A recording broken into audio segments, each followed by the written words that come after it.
in India, so it is said that when their responsibility as parents and there is over with, and they successfully have done that around the age of 50, we'll say 60, 50, then they go on their pilgrimage for self-realization. Yes.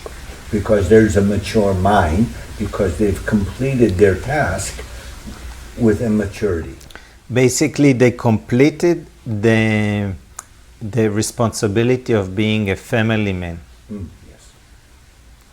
Because at least Nagaraj was pointing that men and women get together only for one reason, reproduction. Once they are reproducing, then they have all their attention. In India, it was on the children, their responsibility. When they grow up enough, so now they have to work their awakening through their stories, because their focus is the children. It's not them so much anymore. Yes. So they have to work through their stories. Yes. Yeah. Once they're done with their stories and the children are responsible, they can shift the attention. Yeah. Now, going to the forest means Like the forest monks. it's within you. It's a serene mind. Because you can go to the forest and your mind will go wild. And you can be in the middle of the city and you would have a serene mind, a clear mind, clear sattvic mind that awareness shines through, and you identify awareness as yourself, and you don't identify yourself as a separate entity inside the city or inside the forest. So that's why in Thailand they have a Buddhist sect that call themselves the forest monks. They have to spend so much time, many, many, many years living in the forest. By themselves? By themselves, to achieve that. Yeah. Except you can, the more you rest within the presence of awareness, it's already done. So stay well done. Stay, cook the mind. So again, we're back to being earnest and honest. Yes. And starting in awareness. Yes. So if you're truly earnest and honest, the attainment of reality will be yours. Whatever name you give it, will or steady purpose or one-pointedness of the mind, you come back to earnestness, sincerity, and honesty. When you are in dead earnest, you bend every incident, every second of your life to your purpose. You do not waste time and energy on other things. You're totally dedicated. Call it will, love, or plain honesty.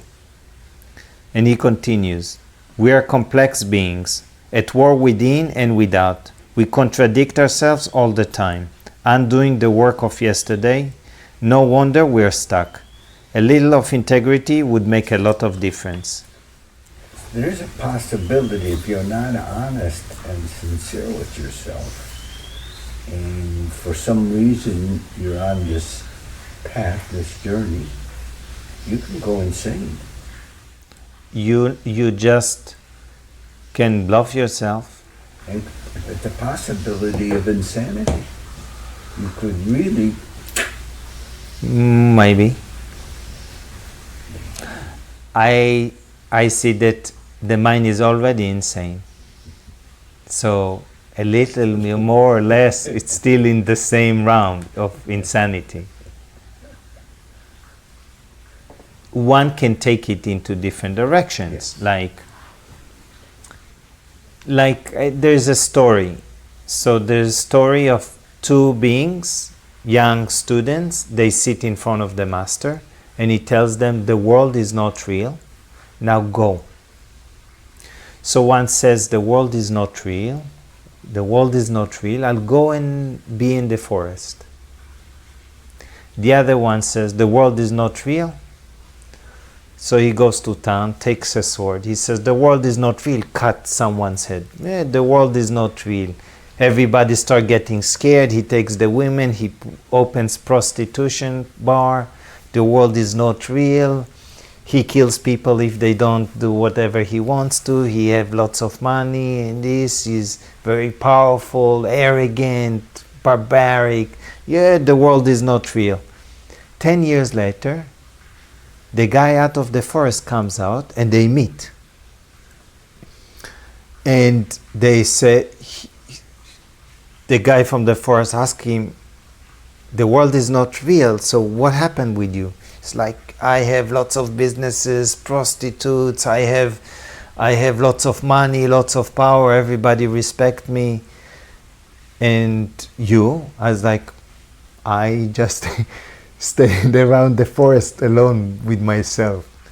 And it's like both of them scratching their head. It's like, who was right? What was the correct path? So they decide, both of them, to go to the master. So both of them come to the master. He's very humble, and the other one is very arrogant and with the sword. And they ask, each one tells the story of which one was going through, and then they ask, who is right and who is wrong? So the master says, the one who went to the forest is right, and you are wrong. This guy gets so mad, he takes the knife and he cuts the master's head. That's the story. So, partial knowledge can be, some say it can be dangerous because it can be misinterpreted and then misused. So the story is actually about the mind. Yes. Not about the people. Of course. It was all about It the mind. The mind, you're going Yes. in the right direction. Yes. Be active with the mind and you're going the wrong direction. The more active you are, you become aggressive. You become, means you are, what is seeking power is aggression. And it all comes out of weakness. That's why sometimes the most powerful people are the fearful people, the most fearful people, except they don't show it on the outside. They are with themselves, with these demons inside them. This is why even the kings in Yoga Vashista, he has many stories, it's all kings and powerful kings. They are very powerful and very generous, and also people just think about them, or other kings think about them, they shiver, shake because that king is so powerful. Even that king is looking for a sage, seeking so he can realize the truth and step out of this. So he has everything and still he feels that he's miserable. He has really nothing. This is why unless you realize who you are, even if you have anything, everything, you have nothing. When you realize who you are, you have everything, and you need nothing.